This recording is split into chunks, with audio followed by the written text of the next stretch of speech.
जय श्री नारायण। हम परम सौभाग्यशाली हैं। हमारे पुत्र के रूप में आप स्वयं पधारे हैं। यदि मैं कारागार से बाहर होता तो ब्राह्मणों को 10 सहस्त्र गायों का दान करता, किंतु प्रभु मैं बंधन में हूं। प्रभु, कंस को जैसे ही आपके आगमन का समाचार ज्ञात होगा, आपके प्राण हरने वो तुरंत अपनी नग्न तलवार लहराते हुए चला आएगा। हे दीनदयाल, आप तो भक्तों के भय का नाश करने वाले हैं, परंतु प्रत्येक क्षण मेरा भय और भी बढ़ता जा रहा है। मेरे क्रूर भाई ने निरंतर मेरी ममता की हत्या की है। तो अब और नहीं प्रभु, आप कोई ऐसी लीला दिखाई ताकि उस पापी को आपके जन्म के विषय में पता ही ना चल पाए। आपके इस अलौकिक चतुर्भुज रूप का समाचार उनके क्रोध की ज्वाला को और भड़का देगा और वो आपका वध करने के लिए सेना सहित यहां आ जाएंगे। इसीलिए हे जगदीश, आप सामान्य बालक के रूप में प्रकट हो जाइए ताकि मैं आपको छुपाने की चेष्टा कर सकूं। या मैं कंस को यह विश्वास दिलाने का प्रयास कर सकूं कि उन्हें आपसे कोई संकट नहीं। दया कीजिए भगवान।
माँ, पिताजी, पिछले जन्म में 12 सहस्त्र वर्षों तक आपने कठिन तपस्या की थी।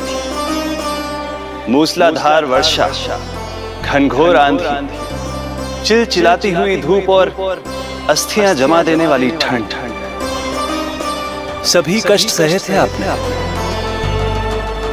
केवल इसलिए कि आप मुझे पुत्र रूप में प्राप्त कर सके। और आज जब मैं आपके सामने हूं तो आप कंस के भय से व्याकुल हैं और पुत्र के रूप में एक सामान्य बालक चाहते हैं। मेरे माता पिता होने के नाते आपकी इच्छा का पालन करना मेरा कर्तव्य है। मैं एक सामान्य बालक का रूप धारण करूंगा। आपको मेरे लिए चिंतित होने की और कंस से भयभीत होने की आवश्यकता नहीं। मेरा जन्म पृथ्वी पर धर्म को पुनः स्थापित करने के लिए ही हुआ है, किंतु अभी समय कम है। यशोदा रानी की चेतना जा रही है, ये इनके प्राणों के लिए शुभ संकेत नहीं है। यशोदा, आंखें खुली रखो।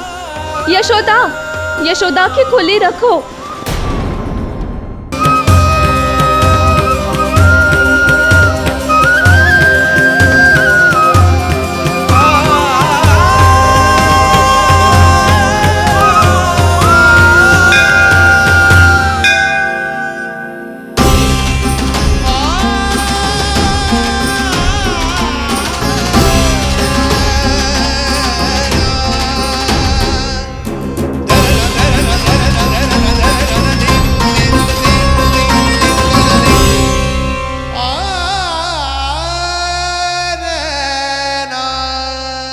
पिताजी, इससे पहले कि कंस यहाँ आए, आप मुझे लेकर यमुना पार चले जाइए। और वहां गोकुल में अपने भाई नंद के संरक्षण में मुझे छोड़कर उनके यहाँ जन्मी पुत्री को यहाँ ले आई। उसके प्राणों की चिंता मत कीजिए मां, जो हो रहा है मेरी ही लीला है। अब जाइए पिताजी, शीघ्रता कीजिए।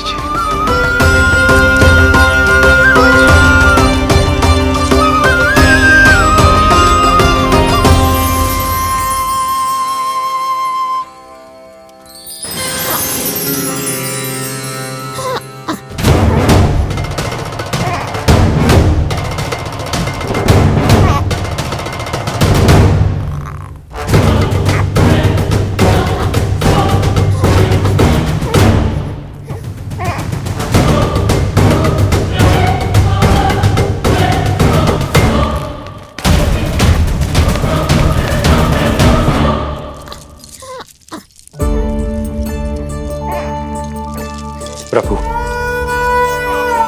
प्रभु क्या करना है ये तो आपने बता दिया, किंतु कैसे करना है ये नहीं बताया। पीढ़ियों में जकड़ा हुआ हूं, कारागार से बाहर कैसे जाऊंगा?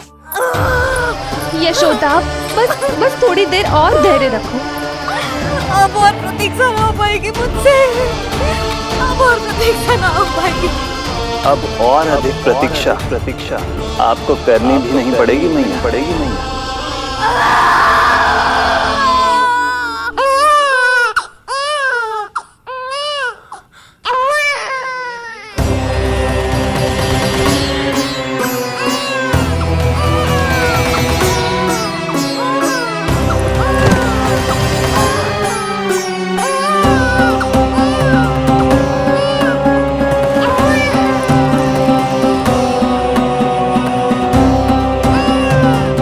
योगमाया को जन्म देते ही मैया यशोदा अचेत हो गई, किंतु अपनी सुध-बुध खोने वाली वो अकेली नहीं थी।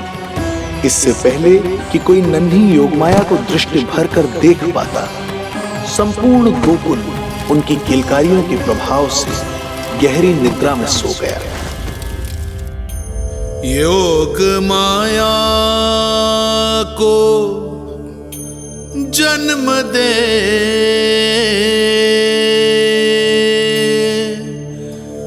यशोमती हुई निढाल,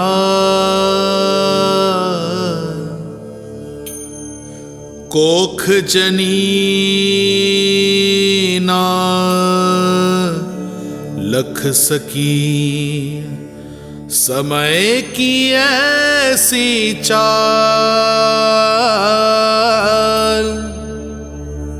समय की ऐसी चाल।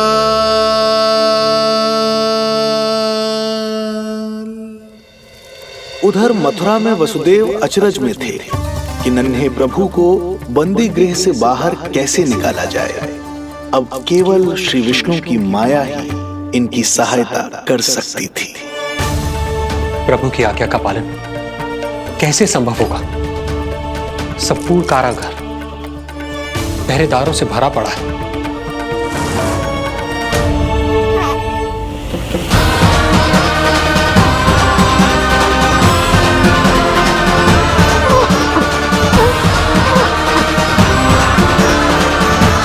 अगले अवतार का सर्वप्रथम और सर्व प्रमुख कारण है माँ के अलौकिक प्रेम का अनुभव करना। मैं आपकी संतान बनकर अवश्य आऊंगा माँ, अवश्य आऊंगा माँ, अवश्य। मैं तो कहती हूँ अब ब्याह करा देते इसका। तुझे कितना क्रोध आता है जब तू ऐसे बिना बताए घर से चला जाता है। मेरे भाग्य में तो आमन्ना लिखो ही ना है। उस पर जब जे भी भाग जाता है तो मुझे रह रह के यही स्मरण होता है कि कमी मुझ में ही है। यही कारण से नारायण ने बालक ना दियो मुझे। सच्ची श्रेयारी, सच्ची में प्रसन्न हूं मैं कि आपके आशीर्वाद से रोहिणी जी को इतना प्यारा लल्ला हुआ है। पर मुझसे क्या त्रुटि हुई नारायण? मुझे क्यों न दियो आपने लल्ला? मुझसे क्या त्रुटि हुई नारायण?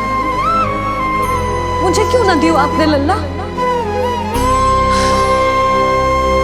अब तो माता देवकी की सातवें संतान का भी जन्म हो गया है प्रभु।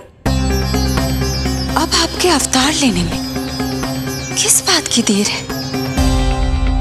यशोदा, ले तुम यहाँ आओ और मैं पूरे घर में ढूंढतो फिर रहा हूं। पता चला तुमने सुबह से कछु ना खायो।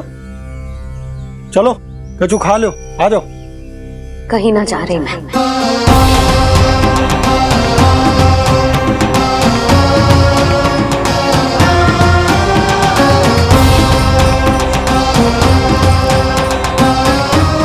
क्या हो वो? हरि को बांध के बैठी हूँ।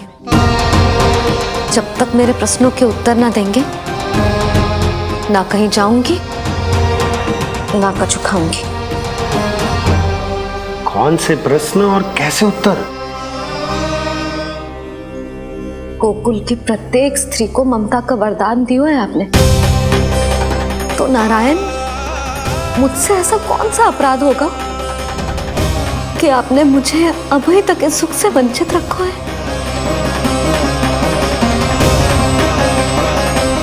आज बोलना पड़ेगा प्रभु, बताना पड़ेगा कि आपने मुझे लल्ला क्यों न दी। क्या आपको पता ना है, जैसे भगवान अपने भक्तों के बिना अधूरे होते, वैसे मैया भी संतान के बिना अधूरी होते।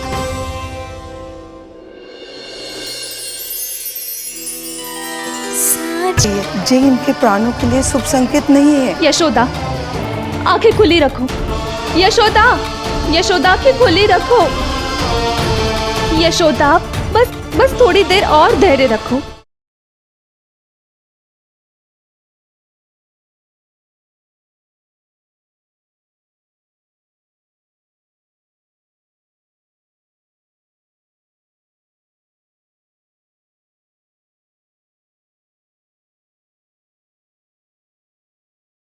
बस थोड़ी देर और धैर्य रखो। अब और प्रतीक्षा हो पाएगी मुझसे।